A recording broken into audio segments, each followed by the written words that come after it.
Dear students, YouTube के इस total online study channel पर आपका हार्दिक स्वागत है। इस चैनल के माध्यम से आज आपको क्लास 10th की एक्सरसाइज 3.1 का क्वेश्चन नंबर फर्स्ट हल करवाया जाएगा, तो आप इसको ध्यान से देखें, समझें। तो फर्स्ट में आपसे क्या पूछा गया है, form the pair of linear equations in the following problems. तो आपको जो नीचे समस्याएं दी हुई हैं, इनको हल करके आपने इक्वेशन बनानी है and find their solutions graphically, और उनके हल आपने ग्राफीय विधि से करने हैं। तो सबसे पहले इसकी स्टेटमेंट पढ़ते हैं, इसके फर्स्ट पार्ट की। 10 स्टूडेंट्स ऑफ क्लास 10, कक्षा 10 के 10 विद्यार्थी टूक part in math quiz, math की एक प्रतियोगिता में भाग ले रहे हैं।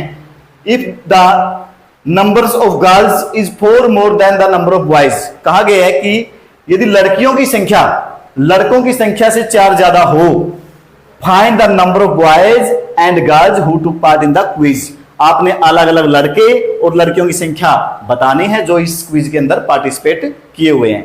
तो सबसे पहले आपको स्टेटमेंट समझ में आनी चाहिए, उसके बाद ही उसका हल आपको समझ में आएगा।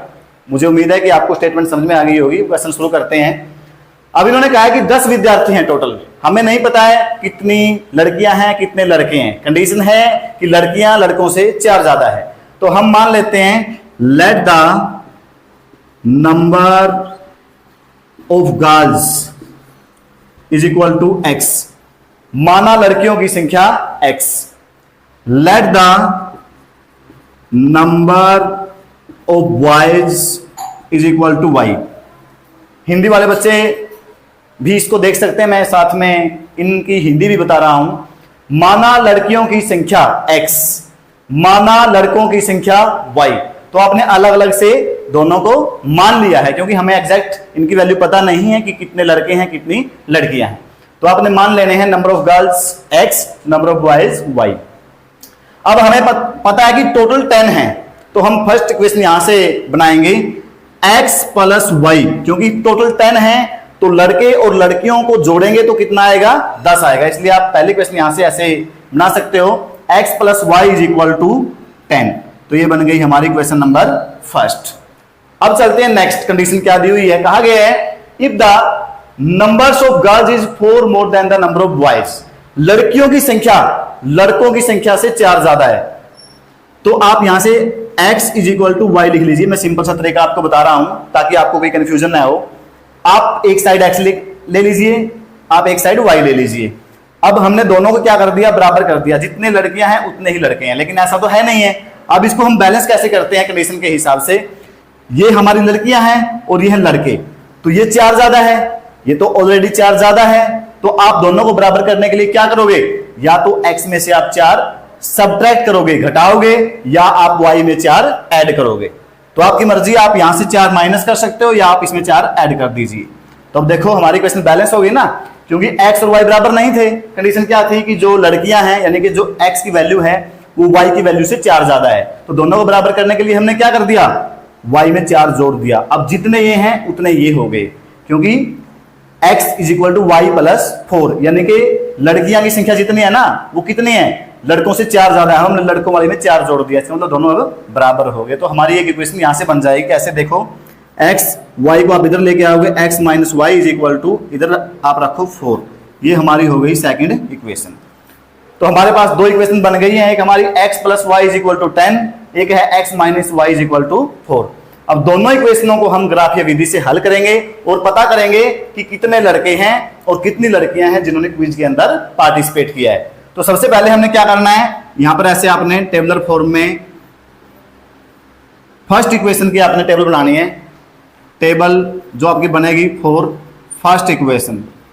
फर्स्ट इक्वेशन के लिए आपने टेबल बनानी है, आप यहां पर लिख लीजिए x, यहां पर लिख लीजिए आप y। तो फर्स्ट इक्वेशन क्या है हमारी, x plus y is equal to 10। अब इसको आसानी से हल करने के लिए आप क्या कर लीजिए, या तो आप x को दूसरी तरफ ले जाइए या आप y को, यहां एक साइड में आपने एक रखना है, एक दूसरे को आप दूसरी तरफ लेके जाइए। जैसे y is equal to 10 minus x, इसको आप ऐसे लिखोगे तो आप इसका हल करना, सारणी बनाना आपके लिए आसान हो जाएगा। अब x की वैल्यू आप कोई भी रखोगे, कोई भी आप नेचुरल नंबर x की वैल्यू रखोगे तो आपको y की वैल्यू यहां से मिलेगी। फॉर एग्जांपल जैसे हमने x की वैल्यू रख दी, मान लीजिए 4 रख दी हमने, तो 10 - 4 क्या हो गया 6। तो यहां पर y है, ये y एज इट इज, तो y की वैल्यू क्या आ गई हमारे पास 6 आ गई। यानी हमने x की वैल्यू 4 रखी तो y की वैल्यू क्या आ गई 6। तो आपने टेबल के अंदर लिख देना है कि आपने x की वैल्यू रखी थी 4 तो y की क्या आ गई 6। इसी प्रकार के आपने कम से कम इसके दो सॉल्यूशन निकालने हैं। आप x की कोई और वैल्यू ले लीजिए, अब दोबारा से लेते हैं। मान लीजिए आपने हमारे पास क्या है y = 10 - x है।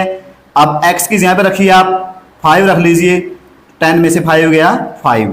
तो अगर आपने x की वैल्यू ली 5 तो y की वैल्यू क्या आ गई 5 आ गई। तो ये हमारे बन गई फर्स्ट इक्वेशन की टेबल। अब इसी प्रकार से हम बनाएंगे सेकंड इक्वेशन की टेबल। सेकंड इक्वेशन की टेबल मैं यहां बना लेता हूं, table for second equation. Hindi में इस टेबल को बोलते हैं सारणी। तो आप ऐसे इसको इस फॉर्म में बनाएंगे, यहां पर आपने x लिखना है, यहां पे y। अब सेकंड इक्वेशन क्या है हमारे पास, x - y = 4, x - y = 4। तो जैसे हमने इसमें किया था आप यहां भी ऐसे ही कर लीजिए।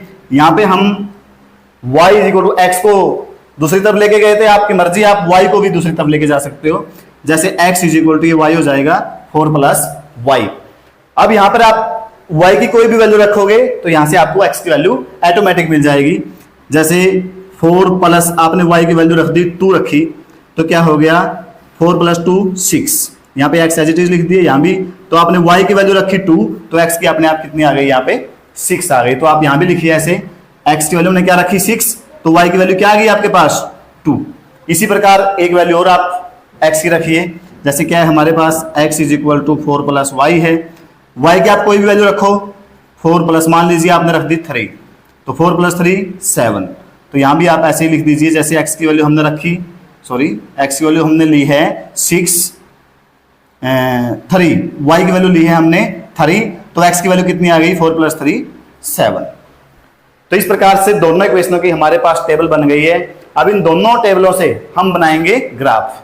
तो मुझे उम्मीद है कि आपको ये समझ में आ गया होगा। इसको हम रफ करते हैं ताकि हमारे पास ग्राफ बनाने के लिए जगह हो जाए। तो डियर स्टूडेंट्स, अब आपके पास दोनों इक्वेशन बन चुके हैं। इन दोनों इक्वेशनों को आपके पास ग्राफ होता है, ग्राफ पे आप इनको हल कीजिए, आप इजीली उनको हल कर पाओगे। तो जैसे हमने ग्राफ बनाया, यहाँ पे ग्राफ होता है, उसमें आप बीच में एक लाइन लगा लीजिए ऐसे, जिसको हॉरिजॉन्टल लाइन बोलते हैं। इसके आप लिख लीजिए लास्ट में x एक्सिस, और ये आप जब वर्टिकल जो लाइन होती है ग्राफ में आप लगाओगे तो ये होती है y एक्सिस। हिंदी में इसको x अक्ष बोलते हैं, इसको हिंदी में y अक्ष बोलते हैं।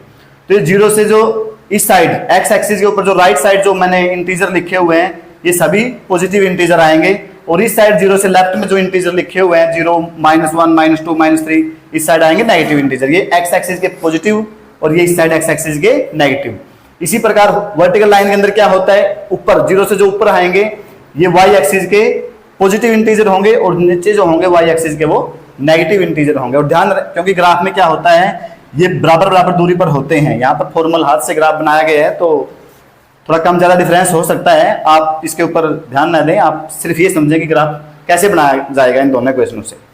तो देखिए, सबसे पहले हम इस इक्वेशन को लेते हैं, इस इक्वेशन की टेबल को लेते हैं। आप यहां से देखिए, सबसे पहले आपने देखनी होती है x की वैल्यू। x की वैल्यू कितनी है यहाँ पे 4, तो y की आई हमारे पास 6। तो सबसे पहले आप x की 4 यहां पर है और y की 6, इसमें यहां से एक लाइन और आप लगा दीजिए, ये 6 आ गया। तो x की 4 और y की 6 के सामने पॉइंट कहां पे आएगा हमारा, ये यहां पे आ गया 4 6। तो हमारा पॉइंट कहां पे होगा x 4 y 6, तो 4 6। ध्यान रहे, जो पॉइंट होते हैं x y के रूप में होते हैं, ना कि y x के रूप में। पहले x एक्सिस वाला होता है, फिर आता है y एक्सिस वाला।